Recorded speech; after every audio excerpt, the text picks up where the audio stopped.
किंवा शाहरुख खान साहेबांचं red chillies budget काहीतरी आमचं 12 लाखाचं होतं, ते गेलं 42 लाखावर. बातमी शाहरुख खान पर्यंत गेली. हो, अच्छा अच्छा कैसी बनी है रे फिल्म. सगळ्या टेक्निशियन नहीं नहीं बहुत अच्छी है, बजट ये हुआ है और अभी डीसीपी देनी है, उनके पास पैसा नहीं है, दे दो. वा.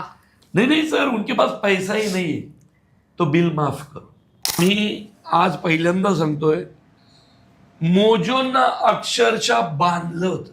हा माणूस 3.5 तास जीपला बांधलेल्या अवस्थेत होता आणि जीपचं काही झालं असतं, पडली बिडली असती, बाकीच्या उड्या मारून पळाले असते.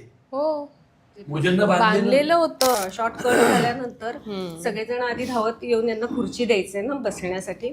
तर मला खुर्ची आल्याशिवाय ते बसायचेच नाहीत, त्यांची खुर्ची जरी आली तरी. मी यांच्याकडे गेलो, म्हणलं भाऊ त्यांना सांगा 3 वाजल्या रात्रीचे सकाळपासून 7 वाजल्यापासून काम करतोय. तर मला म्हणलं 33 वाज झाले. बोल तुम्ही जा. मोजो असतील तेव्हा फक्त त्यांना जेवणाला सुट्टी असते का, तर त्यांच्या गोळ्या. बरोबर. एकदा माझं रेकॉर्ड आहे 48 तासाचं. अशा वेळी नो झोप, नो जेवण बिवण काय नाही. मी जेवत पण नाही, त्यांना माहिती कोणाला. ताई कुठे खाल्लंय आजही अजूनही कुणीच खाल्लेलं नाही तिघांनी. श्री स्वामी समर्थ. नमस्कार, मी प्रणाली मोरे. अभिजात मराठी फिल्मीच्या मंचावर आज एक अशी टीम आली आहे जिचा सगळीकडे सध्या बोलबाला सुरू आहे. थिएटरमध्ये तर आहेच अर्थातच, पण सगळ्यांच्या मनातही ही टीम जाऊन बसली आहे. ती म्हणजे देऊळबंद 2 ची टीम. तगडी टीम आहे. प्रवीण विठ्ठल तरडे, स्नेहल तरडे आणि मोहन जोशी. अर्थात ही टीम ज्या पद्धतीने फिरतीये, 85 कोटीचा बिझनेस मराठी सिनेमा, प्रत्येक मराठी माणसासाठी हा अभिमानाचा क्षण असेल आणि त्यामुळेच आज तुमचं दणदणीत स्वागत करते मी या मंचावर. ब्लॉकबस्टर स्वागत. Yes, blockbuster. आणि मी म्हणेन की प्रवीण सर, पहिला प्रश्न तुम्हाला. लोक रडतायत, म्हणजे मी माझंच उदाहरण देईन की स्वामी असेही आपण मठात गेलो की त्यांना पाहिल्यावर आपण मनातलं बोलत असतो, आपसूक डोळ्यात अश्रू येतात, पाणी तरळतं.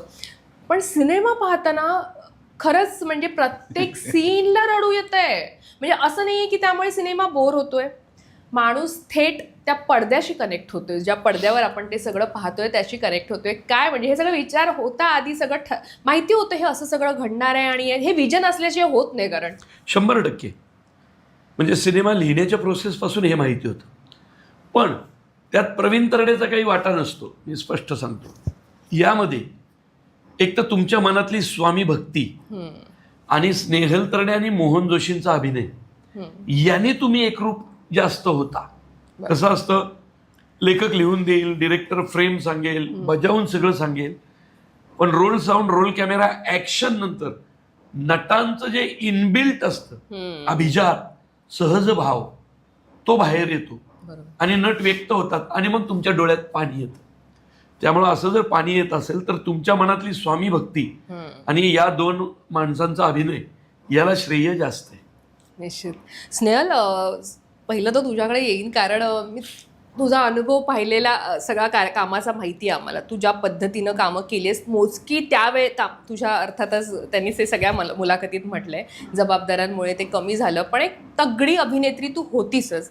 पण आत्ता ते खऱ्या अर्थानं एक काम करायला मिळतं ना, तेव्हा तुझं पेटून उठणं काय असतं ना अभिनयाच्या बाबतीत, ते पडद्यावर दिसतंय. म्हणजे ज्या आवेगाने पहिला डायलॉग जे तू त्या वारुळासमोर बोलतेस असा आणि एकंदरीत, आणि ज्यानंतर 360 डिग्री आमचं एक हलतं कधी, जेव्हा तू स्वामींना घेऊन येतेस आणि तू सरळ असं एक बोट दाखवतेस की हे बघा, आणि कट्टू लटकलेला सीन आहे. म्हणजे खरं सांगू का, म्हणजे ज्या पद्धतीने, अर्थात दिग्दर्शकाचंही त्यात तेवढंच हे असेल की कसा तो शूट करायला पाहिजे, पण दिसतो आम्हाला तुम्ही दोघे ना, आणि तो सीन दिसतो ना, सो ते खूप अपिलिंग आहे. तू जेव्हा ती पूर्ण जर्नी करत होतीस आणि आत्ता कट्टू, काय सांगशील एक माणूस म्हणून, एक अभिनेत्री म्हणून तू किती समृद्ध झाली आहेस?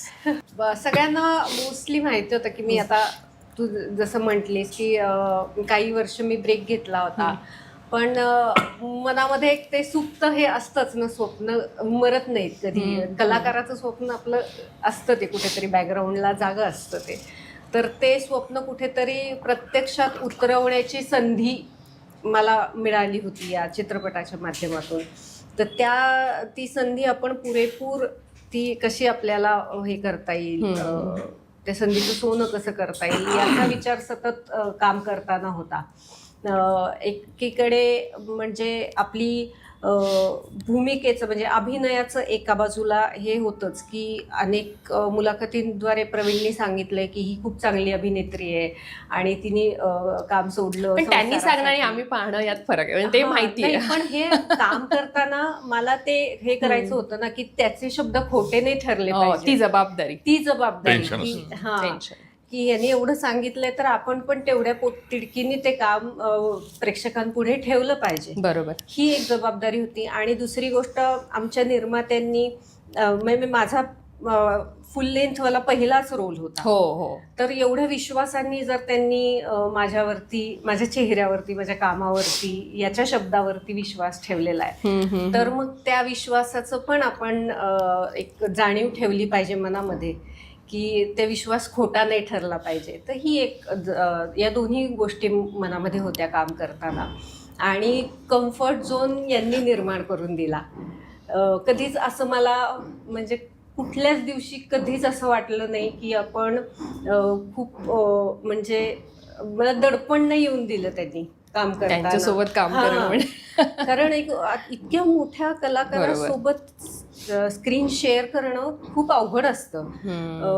कदाचित एक दडपण येऊन आपलं थोडंसं संकोच येऊन थोडंसं बुजल्यासारखं वाटू शकतं. पण त्यांनी जो कम्फर्ट झोन दिला आणि त्यांनी जो आदर दिला बापरे सेटवरती, तर मला मी अनेक मुलाखतींमध्ये पण सांगितलेलं आहे, खूप आदर दिला मला त्यांनी. एकतर मी इतकी लहान असून सुद्धा ते आहोजावच करतात मला. आणि म्हणजे सेट वरती पण शॉर्ट कट झाल्यानंतर सगळेजण आधी धावत येऊन यांना खुर्ची द्यायचे ना बसण्यासाठी. तर मला खुर्ची आल्याशिवाय ते बसायचेच नाहीत, त्यांची खुर्ची जरी आली तरी. तर मला कसं तरी व्हायचं की तुम्ही बसा, तुमचं आता वय आहे तर तुम्ही पटकन बसा. तर ते नाहीच, आधी तुम्हाला येऊ देत खुर्ची, मग मी बसल्यानंतर मग ते बसायचे. तर हा एक कम्फर्ट झोन त्यांनी क्रिएट करून दिला. तर हे सगळं जुळून आलं आणि त्यामुळे काम करताना खूप छान वाटलं. आणि अर्थातच याची विजन होती, विश्वास होता माझा की मी जे करतेय ते त्याच्या मनातलं आहे, तो करून घेईल. त्याला जसा चित्रपट दिसतोय त्याच्या डोक्यामध्ये तसं काम तो माझ्याकडून करून घेईल असा एक विश्वास होता. त्यामुळे ते खूप छान झालं. अनुभव एकंदरीत छान होता. किती वेळा ओरडले मी हिशोब सीन करताना ॲज अ डिरेक्टर रोज रोज म्हणजे असं हिशोबच नाही ठेवत. सगळ्यांवर. भीती वाटते, कारण मी असं त्यांच्या बाबतीत ऐकलं ते फार वातावरण वेगळं असतं ते जेव्हा शूट करत असतात तेव्हा. तर मी असं ऐकून आहे, कारण आम्ही त्यावेळेला आम्ही नसतो तिथे, आम्ही नंतर येतो ना, त्यावेळेला त्यांचा मूड वेगळा असतो. उलट ज्या दिवशी तुम्ही येता त्या दिवशी मी नीट वागतो. सेटवर मीडिया आलेली असते ना, त्यामुळे नीट वागायचं. तोच यांचा आनंदाचा दिवस असतो. चला मीडिया आल्यावर हा चांगलं वागणार, आज हुश. नाहीतर रोज.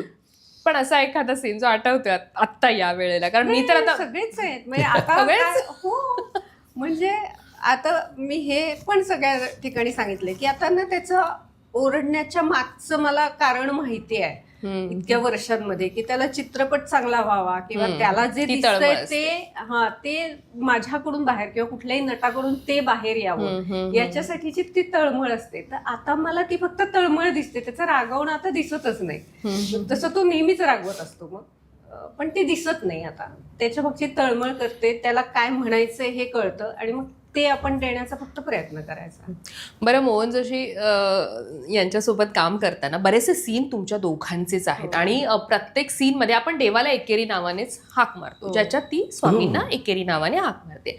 पण आता समोर मोहन काका आहेत, सो त्यांना त्या पद्धतीनं बऱ्याचदा तू बोललीस ना एकेरी चिडलीस स्वामी हे करून, तर त्यावेळेला किती वेळा असं हे व्हायचं की पटकन बोलताना किंवा काय, त्या काही आठवणी आहेत आत्ता? कारण आता लोक सिनेमा पाहतात त्यामुळे लोक रिलेट करतील, अरे आता हिने असं सांगितलं, मग तो सीन पाहताना कदाचित ते त्या ह्याच्यात जातील तुझ्या आठवणींमध्ये.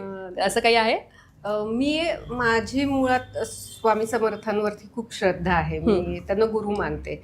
तर माझं पहिलं प्रॉब्लेम हाच होता की मी स्वामींना बोलणारे खूप. मला असं बोलायच्या वेळेस असं माझ्या जीवावर यायचं की आज आज खूप बोलले, आज खूप बोलले असं व्हायचं शूटिंगच्या वेळी. मग संध्याकाळी आपलं यांनाच स्वामीच समजलेले होते, त्यांच्याच पाया पडायचे, त्यांना म्हणायचे माफ करा. की मला क्षमा करा, खूप आज बोलले तुम्हाला, पण माझं काम आहे हे, म्हणून मला बोलावं लागतंय. पण तरी ते शब्द माझ्या तोंडातून बाहेर पडतात ह्याचं मला खूप असं कसं तरी वाटायचं. 85 कोटींचा सिनेमा आता झालाय, घोडदौड सुरू आहे. 100 कोटी अर्थातच लवकर आता आपण तेही पार करू.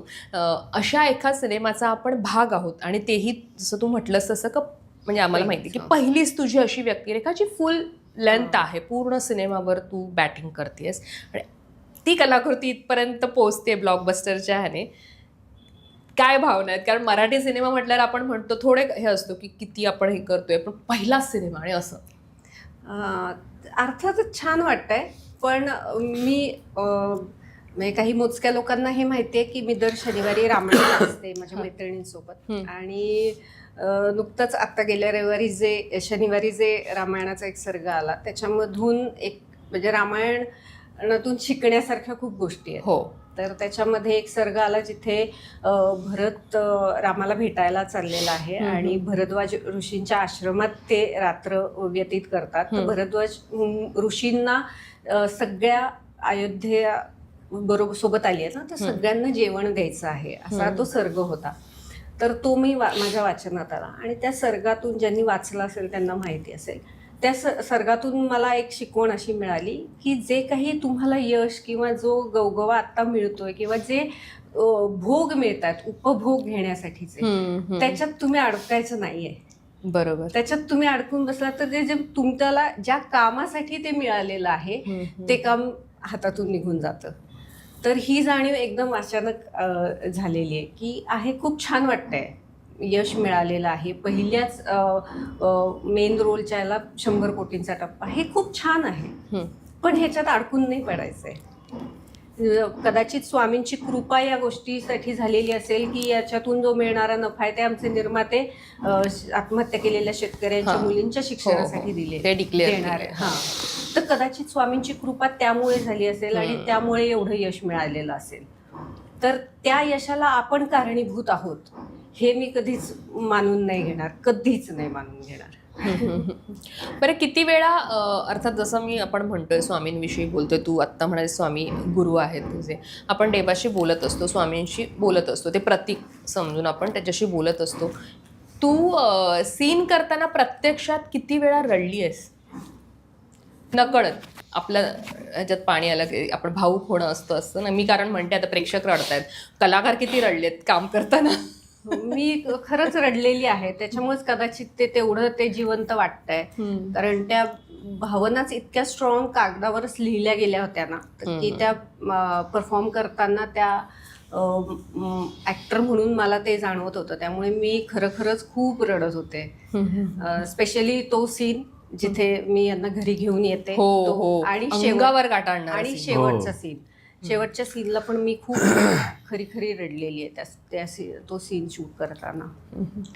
मोहन सर, नाटक, मराठी सिनेमा, हिंदी सिनेमा, मालिका, हे सगळं आपण इतके वर्ष केल्यानंतर ना आपण असं बऱ्याचदा तरी भूक असते एक अजूनही चांगलं काहीतरी.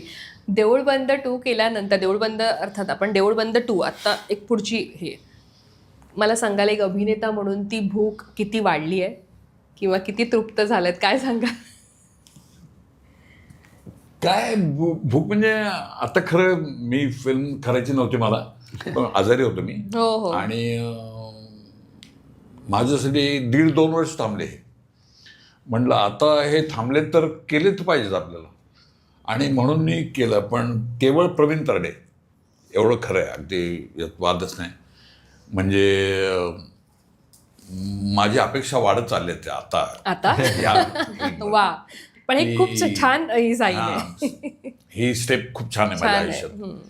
आणि आता वाटतं की नवीन काही करता आलं तर. यस, 100%. माझ्या प्रत्येक सिनेमात मोहन जोशी आहेत माहिती ना. विदाऊट मोहन जोशी सिनेमा नाही. धर्मवीरच्या सेटवर त्यांना ते पॅरालिसिसचा त्रास झाला, त्यामुळे धर्मवीर 2 मध्ये ते नव्हते. मग मी काय आयडिया केली माहितीये का, धर्मवीर 1 मध्ये जो त्यांचा शूट झाला त्या सीनचा एक फ्लॅशबॅक घेतला. ओ का तर माझी धारणा आहे की माझ्या प्रत्येक सिनेमात अच्छा, ते आधीच घेतलेलं हा, आहे. तो फ्लॅशबॅक घेतलाय. अच्छा. म्हटलं मोजो पाहिजेत. पहिलं देऊळबंद मध्ये स्वामी, हो हो मुळशी पॅटर्न मध्ये हिरोचे वडील, येस. सरसेनापती हंबीरराव मध्ये औरंगजेब, औरंगजेब धर्मवीर 1 मध्ये गश्मीरचे आजोबा, आजोबा दाखवले. धर्मवीर 2 च्या वेळी ते आजारी होते. मग त्यातलाच एक सीन Scene. फ्लॅशबॅक म्हणून इकडे टाकला आणि देऊळबंद 2 साठी थांबलोच मी त्यांच्यासाठी. आणि ते आहे नाही, मला खरंच या गोष्टीचा अभिमान आहे की माझ्यासाठी एक ग्रुप थांबू शकतो. फार मोठी गोष्ट आहे. प्रश्नच आणि त्या थांबण्याचं फळ मिळालं. येस. एक लक्षात ठेव, थांबलो यात काही कौतुक नाही. नाही. साहजिकच मोहन जोशींना स्वामी म्हणून ऍक्सेप्ट केलं. हो हो. तर माझ्यातला दिग्दर्शक सांगत होता नवीन कुणालाही ते स्वीकार नाही करणार तुम्हाला पटकन. दिसतच हा? नव्हता, दिसत छे, छे, नव्हतं त्या नाही, कॅरेक्टर, नाही, दुसरे नाही. स्वामी दिसत नव्हते. नाही नाही नाही नाही नाही. म्हणजे जर आणि मोहन नाही, जोशी नाही मी- म्हणतात तर मी केला नसता, मी थांबलो असतो. मोहन जोशी माझ्या समोर आहेत ना, मग मोहन जोशी मला पाहिजेत. मोहन जोशी घरात बसले तर दुसरं कोणीतरी करतंय असलं चालणार नाही. बरोबर. मग मी थांबलो. कौतुक त्यांचं आहे, माझं नाही. त्यांचं कौतुक असं आहे की त्यांनी स्वतःवर काम करायला सुरुवात केली आणि 1.5-2 वर्षात स्वतःला त्यांनी या लेवलला आणलं. आणि जे काही आहे ती हिस्ट्री तुम्ही पाहिलेलीच आहे सिनेमात. एमईटीवर बसलेत, एसटीत हो, बसलेत, हो. जीपवर ते मी बसलेत, विचारणार आहे. बैलगाडीत तो बसलेत, सगळा अनुभव. बोटीत बसलेत, हो, हो, हो. सगळं धावपळ डोंगरात चाललेत, सगळं केलं की ग. आणि पळताय उन्हातनं पण खूप शूटिंग केलंय उघड्या अंगाने, उघड्या अंगाने. 49 डिग्री मोहन काका ते हे सांगा काय? मला, कारण नाही, तो कुठून एक, आलेली एनर्जी. इथे एक नशा असते काम करण्याची की समजा सरांनी सांगितलं की असं असं जायचं आपल्याला करू घे, तर मग करण्यामध्ये उत्साह पाहिजे ना तुमचा आणि पॉझिटिव्ह नेचर पाहिजे की सहज करून जातो माणूस. असं काय अवघड काहीच नाही. केलं तर सगळं आहे. एक नाही तुला केलं तर काहीच सांगतो, जे आपण कुठे बोललो नाही जास्त. ओम भूतकर जीप घेऊन हो येतो, हो हो बरोबर. हो. स्वामी म्हणतात मी बसू कुठं, ही म्हणते बसा कुठेही, कारण आम्ही असेच बसून फिरतो. देवदेवतांनी असंच हो फिरायचं. हो. स्वामी बसले, ठीक आहे. पाहिलं बरं वाटतं ग, ती जीप किती खडखड ह्याच्यातनं खडखड, चालली हो, हो, आहे, धुळीतनं डोंगरातून. त्यात चालवायला ओम भूतकर. मोजोंना वरती बसता येत नव्हतं. म्हटलं मोजो माफ करा. चढले कसे? हा चढले कसे? मोजो जीपवर? म्हटलं सीन आहे, मी काय करू. हा. ते म्हटले खूप अवघड आहे तरडे. एकतर ही जीप चालवतोय ओम भूतकर, जीप मध्ये तुम्ही 20-25 लोक घातली आहेत, भरले तर. अशी मातीचा रस्ता, खड्डे, दगड. मी पकडू नाही शकत, माझ्या हातात तेवढी ग्रीप नाही राहिलेली आता की मी पकडून बसेल आणि शूटिंग चाललंय. असं होत नाही तरडे, तुमची वय वेगळी आहे. आम्ही फाईट मास्टरला बोलवला, पीके मास्टरजी. आम्ही आज पहिल्यांदा सांगतोय, मोजोंना अक्षरशः बांधलं होतं. ते मागे जे बसलेत हा, तिथे हा, बांध. त्यांनी पकडलंय ते दिसतंय. हा. ते हात आहेत हा, फक्त, बाकी पकडलेत. खालून मागून त्यांना बांधलं होतं. आणि ऐक, बांधल्यानंतर ते बांधायला आमचा वेळ गेला 1.25 तास. कारण ते फाईट मास्टरकडनं आणून बांधावं लागतं ना. बरोबर. काढायला वेळ जाणार होता 1.25 तास. जर परत बांधायचं म्हटलं तर एवढा वेळ नाही, बरोबर. लाईट चाललाय. हो. हा माणूस मोठा का. बांधल्यानंतर ते म्हटले एक काम करा प्रवीणजी, आता सीन संपल्यानंतरच काढा, मी बसून राहील. अहो म्हटलं मोजो तुम्हाला वॉशरूमला जावं लागलं तर. माझ्यामुळं वेळ जाता कामा नये.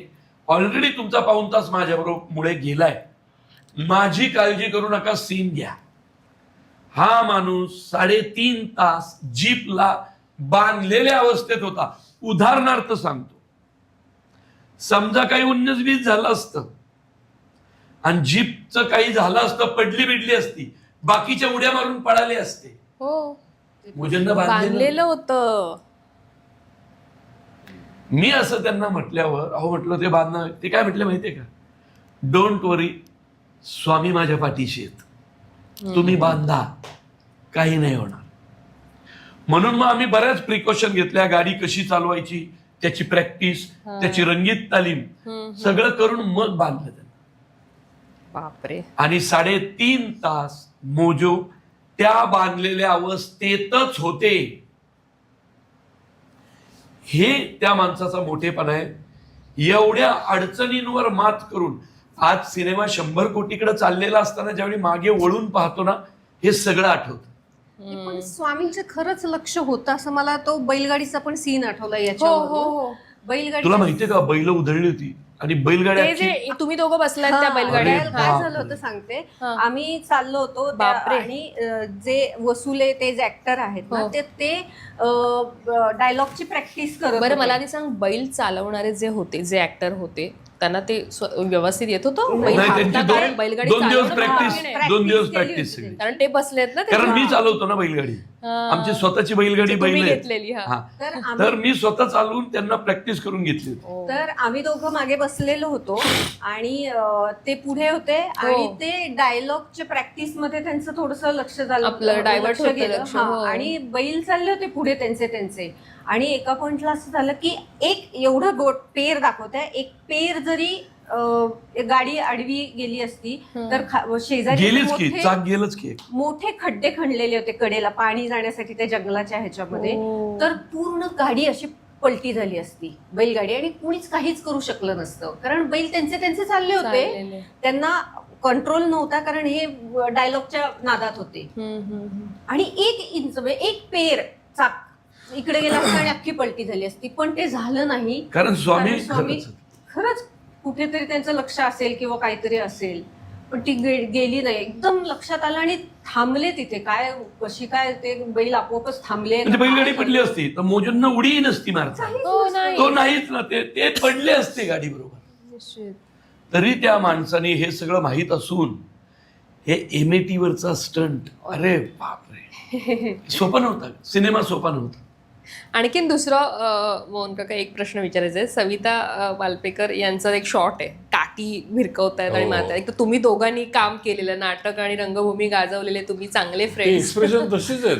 मी मोजूंना काय म्हटलं होतं माहितीये का, मोजो सविता मावशी काठी फिरवणार आहे. सविता ताई नीट वागलाय ना तिच्याशी, कधी चिडला नव्हतं ना तिच्यावर. नाहीतर म्हणेल चुकून सुटली आणि घालेल काठी तुमच्यावर. तर सविता ताईनी हे ऐकलं, हे मृद्या माझा हिरो आहे तो, 2-2 हजार प्रयोग एकत्र केलेत. मी ना अगं म्हटलं काय घ्या, तरुणपणातले एखादी चिडचिड भागणे इथं काढशील, म्हटलं काठी घालशील. स्वामी आहेत ते आणि ती स्वामी भक्त आहे ना. हो हो, त्या स्वतः. हो तर काय तिने पण काय यांची काय केमिस्ट्री माहिती. त्यांची केमिस्ट्री मस्तच आहे. मला तो शॉर्ट सांगा ना, सीन शूट करताना तुम्ही काय म्हणाला सविता ताईला, बाई सांभाळू ना सविता. नाही सांभाळतो असं नाही म्हटलं. आमचं अंडरस्टँडिंग आहेच बेसिकली. काय मला माहित होतं की शब्द तोंडात होते ना, हे एक तर त्याची एक रिएक्शन आहे, एक वेळ ती इडी परवडली पण ही इडी नको. सविताने काम फार सुंदर केलंय. म्हणजे तिला साजेस, तिच्या नावाला साजेस काम केलं ते, यात वादच नाही. आणि ती बेसिकली खूप छान ऍक्ट्रेस आहे. आणि काठी मारल्याचं दगड मारायचं होतं. दगड मारलेला दगड, दाखवलं पण ते मला तर काय पण ते खरं दगड 1-2-3 जणांवर घातले त्यांनी. घातले. मी तिला म्हटलं की एक तर ती इन्व्हॉल्व होती. हो, कारण ब्लड प्रेशर डोक्यात जातं. मोजो कसं त्यांना माहित असतं की मी ऍक्टिंग करतोय आणि एका बाजूने ते स्थिर असतं. सविता बेभाट होते एकदम. ती बेभाट होते. तिने घातला की कॅमेरामॅनवर डगल. प्रशांत मिसळे त्यांच्या हो, पायावर बसला बसला. नडगीवर. आणि मी लांब बसायचो. म्हटलं आपण एक तो ओरडतो सगळ्या नटांवर, चायला राग काढायची, घालायची डोक्यापैकी दगड म्हातारी. तिला वाटलं म्हातारे मला मारशी ना, म्हणून मी मागत जाऊन बसायचो.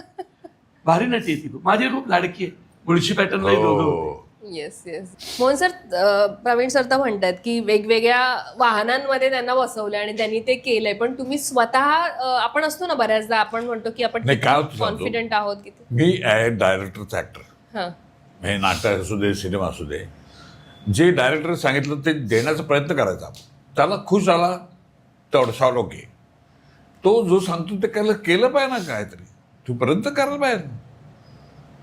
बी पॉझिटिव्ह ऑलवेज. हात वर केले असं नाही होऊ शकत. चॅलेंज मारुडी म्हणले हिंदी सवय झाली मला. मारुडी म्हणले की मारायचीच, काय इलाज नाही त्याला. आम्ही प्लेनवर उड्या मी गोविंदानी मारल्या होत्या. हो हो हो? हो, प्लेनवर प्लेन मधनं उड्या मारल्या, पंखावरनं ब्लेड असतं ना हा, हा, त्याचं, त्याच्यावर उड्या मारल्या. ओके. बरं, स्वामींशी अर्थात तुम्ही स्वामींचा सिनेमा केला म्हणून मी विचारत नाही, पण स्वामींशी किती तुमचं कनेक्शन कसं आहे? पूर्वी नव्हतं. माझं बापूंशी आहे कनेक्शन. मी इथले बापू अनिरुद्ध बापू. हा, त्यांच्याशी आहे. आणि ते मला वाटतं साईबाबांचे शिष्य असं काहीतरी. हो हो, तर इनडायरेक्टली शेवटी ते बापू सगळे हा, हेच आहेत कनेक्टेड. ते लाईनच सगळे ओळीने. हो हो हो हो हो. आणि अनिरुद्ध बापू आता आहेत माझे गुरु.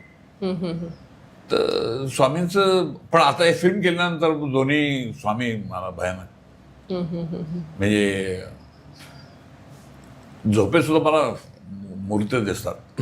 वा. हो, मग सिनेमा शूट करताना त्या वेळेमध्ये आपण असतो ना, आपण त्या ह्याच्यात असतो. जसं आता तुम्ही म्हणालात की सविता पूर्ण ह्याच्यात जाते, पण ते म्हणाले की मोहन सरांना भान असतं की मी ऍक्टिंग करतोय. पण एक वेगळी बाजू म्हटलं तर प्रत्यक्ष पण आपण इतके इन्व्हॉल्व्ह असतो, माणूस म्हणून आपण त्या भूमिकेत इन्व्हॉल्व्ह असतो की शूटिंग संपल्यानंतर आपण एक थोडासा एक आपणच दिवसभराचा आढावा घेतो, आज सकाळपासून संध्याकाळपर्यंतचा. त्या काळात तुम्हाला एक असतं ना, आपण थकलेलो असतो, पण ती एक एनर्जी नकळत देऊन जाते, ती भूमिका देऊन जाते. आणि तुमची तर स्वामींचीच भूमिका. आता याचं उदाहरण सांगतो मी तुम्हाला. साहेब आमचे वरकोलिक आहेत. त्यांना रात्र झाली की दिवस सुरू होते त्यांचा. एक वेळाशी 33 तास शूटिंग चालू होतं. हो, 33 तास? लोकेशन चेंज केलं, लोकेशन तरी चालूच शूटिंग. यांना 29व्या तासाला सुरू. हो, 33व्याला सोडलं, पुढे पुढे पुढे चालू होतं 9 वाजेपर्यंत, रात्री 3 वाजेपर्यंत चालूच. आणि मी म्हणलं आता संपेल, मग संपेल. ते म्हणले आपल्याला नवीन सीन करायचं आता. अरे काय बळ लागलं काय ना याच्याकडं. आता दुसऱ्यांच्या समोर आवाज नाही बोलायचा, रात्री तर बोलायचं नाही. तर मी यांच्याकडे गेलो, म्हणलं हो त्यांना सांगा, म्हणजे 3 वाजले रात्रीचे, सकाळपासून 7 वाजल्यापासून काम करतोय. तर मला म्हणले 33 तास झाले.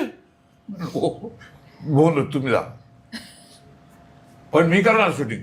नवीन सीन केलं त्यांनी, यांना सोडलं, मला सोडलं. या सगळ्यांना अशा वर्कवर घेत काय बोलणार, आपण केलंच पाहिजे ना. काम घेतलं म्हणलं. एकदा माझा रेकॉर्ड आहे 48 तासाचं. कुठला सिनेमा करता? धर्मवीर. पाहिला की 48 तास. हे गाणं आहे बघ, भेटला विठ्ठल माझा, हो, हो. भेटला विठ्ठल, हो, हो. गुरुपौर्णिमेचं गाणं. हो हो. 48 तास शूटिंग मी. आणि 48 तास. अष्टमीचं गाणं. हा, अष्टमीचं पण, अष्टमीचं गाणं. अष्टमीचं गाणं. सुट्टी नाही कोणालाच. आणि मी तेवढाच एनर्जेटिक असतो. हो, यांचा उत्साह म्हणजे बघणार का. 48 तास सलग शूटिंग. कारण निर्मात्याचे पैसे लागलेले असतात, बरोबर. टाइम लिमिट असतं, लोकेशन लिमिटेड असतं, तेवढ्या वेळात पुरतच मिळालेलं असतं. अशा वेळी नो झोप, नो जेवण बिवण काय नाही. मी जेवत पण नाही, त्यांना माहिती कोणालाच. जेवत नाही. छे जेवण बिवण काय नाही. स्नेहल, कसं म्हणजे हँडल करतेस हे सगळं सिच्युएशन? कारण आपण आता एक पत्नी म्हणून ते असतं की बाबा माझा नवरा दिग्दर्शक आहे माहिती आहे, पण जेव्हा पत्नी म्हणून आपल्या नवऱ्याची काळजी असते ना, बाबा हे नको आहे, म्हणजे आरोग्याची म्हण किंवा एकंदरीत ह्याची हेल्थची म्हण, कशी हँडल करतेस? मी काय आताही मी आजारी आहे, पण मी नाही ते का आता उद्या मी आता वाटत नाही. विदर्भ आणि खानदेशला गेलतो बघ. मी अख्खा विदर्भ खानदेश फिरलो गाडीने. हो. मी 4 दिवस कुणाला नीट खाऊ नाही दिलं. पहाटे 4ला पोचायचो, 3ला वगैरे हॉटेलवर झोपायचं, सकाळी 9ला उठून लगेच गाडीतच खायचं. निर्माता माझ्याबरोबर होता, प्रोड्युसर. हे असायचे सोबत सर? नाही, मोजो असतील तेव्हा. फक्त त्यांना जेवणाला सुट्टी असते का, तर त्यांच्या गोळ्या बरोबर आणि या विषय असतात म्हणून. जर मोजोंचं आजारपणाचं नसतं तर मोजोंनाही मग सुट्टी नसती मिळाली.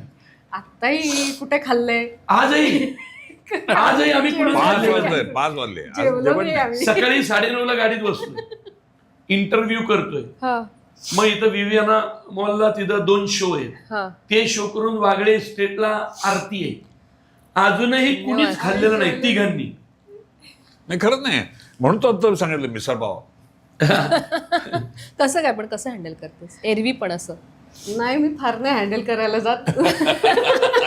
हे पण बारगडी पडत नाही पण अजिबात. मराठी सिनेमाच्या नशिबात सोन्याचे दिवस आले. तर आपण जरा हे करावं, थोडा पिक्चर त्रास 80-85 कोटीवर आत्ता आलाय. 100 करायचे 15 कोटी राहिलेत. त्याला घरात बसलो तर कसे पिक्चर 100 कोटी होते. घरात त्या प्रत्येक प्रेक्षकापर्यंत जाणार महाराष्ट्रातल्या, फक्त पुण्या मुंबईत नाही थांबणार.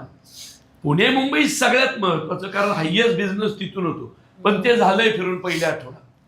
अख्खा महाराष्ट्र पिंजून काढणार. तब्येत बिब्येत 100 कोटी झाल्याशिवाय काय थांबत नसतो. एक तुमचा डायलॉग पण आहे ना सिनेमातला, म्हणजे स्वामींना तू म्हणत असेल की मुंबई पुण्यातलं हे सोडा, इथे तो मला सांग ना.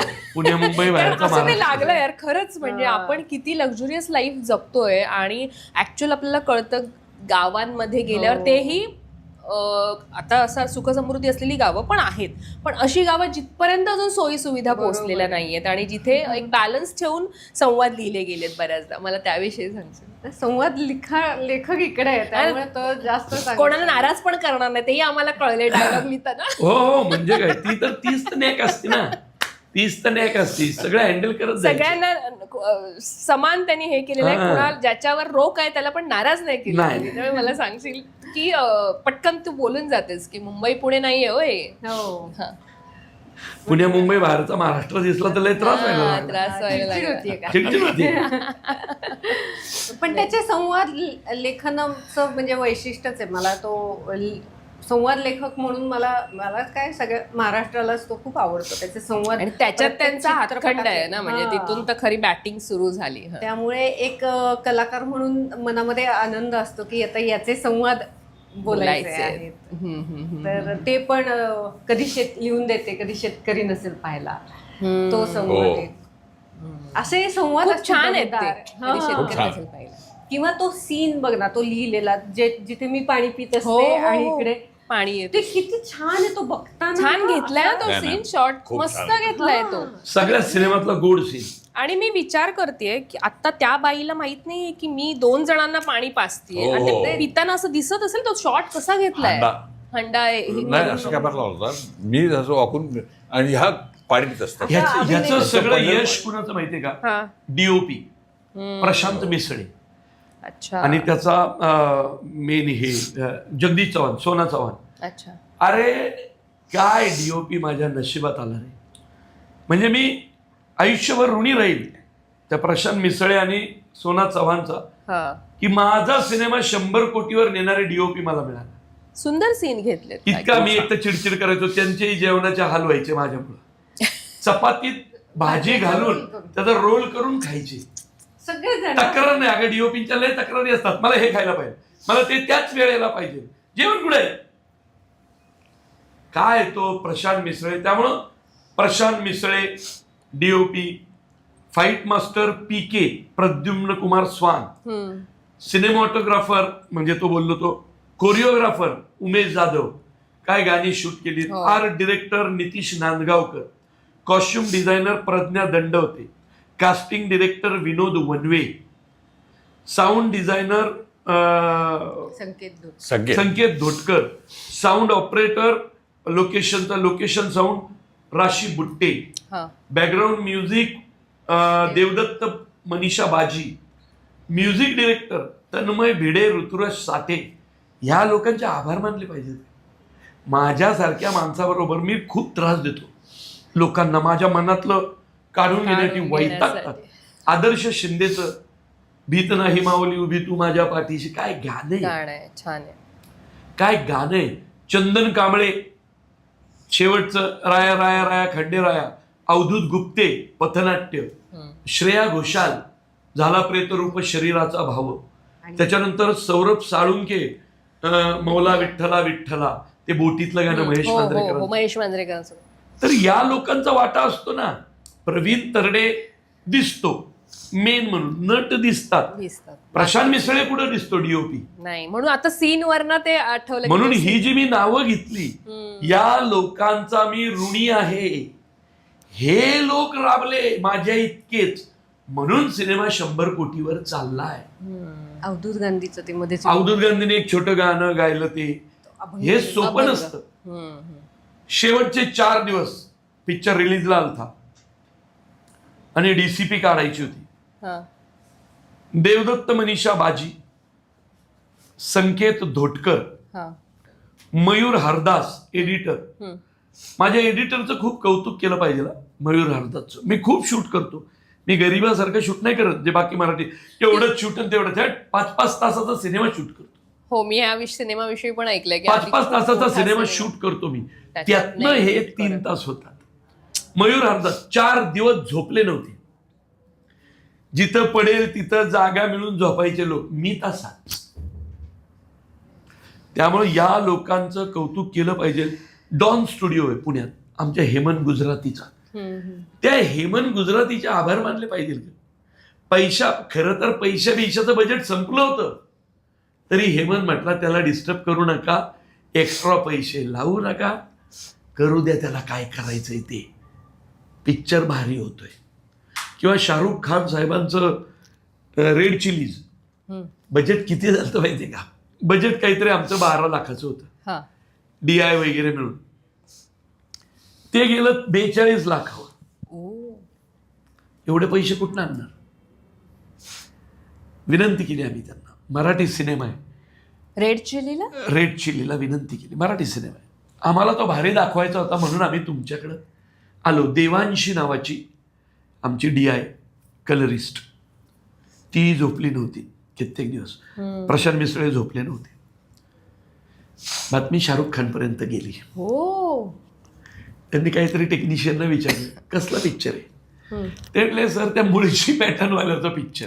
मुळशी पॅटर्न त्यांना माहिती होता कारण भाईजानने अंतिम केला. अच्छा अच्छा, कैसी बनी है रे फिल्म विचारलं सगळ्या टेक्निशियन. नहीं बहुत अच्छी है, बजट ये हुआ है और अभी डीसीपी देनी है, उनके पास पैसा नहीं है, लेकिन डीसीपी निकालनी है हमें. तर बजेट अख्खं पेमेंट आल्याशिवाय डीसीपी काढत नाही हा नियम. शाहरुख खान आणि रेड चिलीजचे ह्याच्यासाठी आभार असं सांगितलं त्यांनी, दे दो. वाह. नहीं सर उनके पास पैसा ही नहीं है, तो बिल माफ करो, दे दो. पिक्चर अच्छी है ना. तिथं 4-5 जे मराठी लोक होते, बाकी सगळे हिंदी लोक. ते हिंदी लोक म्हटले सर हमें मालूम नहीं मराठी क्या है, लेकिन पिक्चर बहुत भारी है, आंखों में पानी आ जाता है, बिल माफ करतो. वाह. रेड चिलीजनी 40 का 45% बिल माफ केलं. छोड दो. ते पण नंतर दिला मी. ते म्हटले मराठी फिल्म है, दे दो डीसीपी, पैसा बाद में देख लेंगे, पिक्चर अच्छी बनाई है ना. तर हे त्या लोकांचं पण कौतुक आहे ना ग. मराठी सिनेमा प्रती रेड चिलीजला जे वाटलं ते महत्वाचं नाही का? शाहरुख खान साहेबांना जे वाटलं पैसे तर बहुत छोडो, हे महत्वाचं नाही का? तर या सगळ्यांचा वाटा असतो. 4 दिवस न झोपलेला प्रशांत मिसळे, सोना चव्हाण आणि देवांशी होते ना त्या रेड चिलीजला, त्यांचे टेक्निशियन, ते लोक नाही असं उगीच जीवावर उदाहरण काम करत. शाहरुखला दाखवण्याचा काही मानस आहे? नक्कीच आवडेल मला, सिनेमा दाखवायला नक्कीच आवडेल. हे बघ आता 100 कोटी पार झाल्यावर काही सगळेच कौतुक करणार, बरोबर. पण ज्यावेळी काहीच नव्हतं तेव्हा त्यांनी दिलं ना. सिनेमा हिट होईल का फ्लॉप होईल हे माहीत नसताना चलो छोडं, केवळ कोणाचं तरी ऐकून त्या शब्दावर विश्वास ठेवून दिलाय. तर आपण याच्यासाठी थोडंसं ऋणी राहिलं पाहिजे निश्चित प्रत्येकाचं. त्यामुळे मी DOPचं नाव घेतो, फाईट मास्टरचं PKचं नाव घेतो, उमेश जाधव, कारण मी फक्त आरडाओरडा करतो. उमेश जाधव केवढा सिनियर कोरिओग्राफर आहे रे. हो. मराठीच्या बजेटमध्ये तो हिंदीची क्वालिटी देतो. त्यामुळं म्हणून उमेश जाधवला हॅट्स ऑफ. म्हणून 100 कोटीकडे सिनेमा चाललाय, पण या टेक्निशियन शिवाय तो गेला नसता. निश्चित नाहीच. माझे असिस्टंट डिरेक्टर किती बापरे, नटांवर तो ओरडू नाही शकायचो लय, ही बायको म्हणून तरी ओरडायचो, पण बाकी कुणाला सोडलं नाही. यांच्यावर नाही मुझे ओरडायची वेळच नाही येऊ दिली. अरे बापरे, त्या माणसावर मी काय माझ्या मनात ऐक ना, माझ्या मनात जे असायचं त्याच्या पुढे 10 पावलं जाऊन सीन द्यायचे. हो ऑब्व्हियसली काय सोपं नाही रे. ऐन वेळी डायलॉग द्यायचो आणि तो माणूस घ्यायचा. अरे कधी तर कॅमेरा रोल असायचा आणि मागणं बोलायचो. काय मोजो. आणि त्यांनी इतकं काम हा, केलंय की म्हणून प्रसाद ओक आणि मोहन जोशी, स्नेहल तरडे हे माझे टोकाचे आवडते नट यामुळे. दया, राया, पिट्या, का त्यांना माझी सवय माहिती आहे. प्रसादला माहित नव्हती तरी प्रसादने ऍडजस्ट केलं. बरोबर. त्यामुळे धर्मवीर आणि या सगळ्यानंतर एक बॉन्डिंग पण झालं Bonding ना, झालेलं आणि होतं. कामाची पद्धत कळाली, अगं, कशासाठी माणूस हा ओरडतोय ते कळालं. नॅशनल अवॉर्ड विनिंग डिरेक्टर आहे ना प्रसाद. तरी मी आरडाओरडा करायचो, तो शांत राहतो. प्रवीण सर डोंट वरी, तुम्ही ऍक्शन बोला, शॉट मिळून जाईल.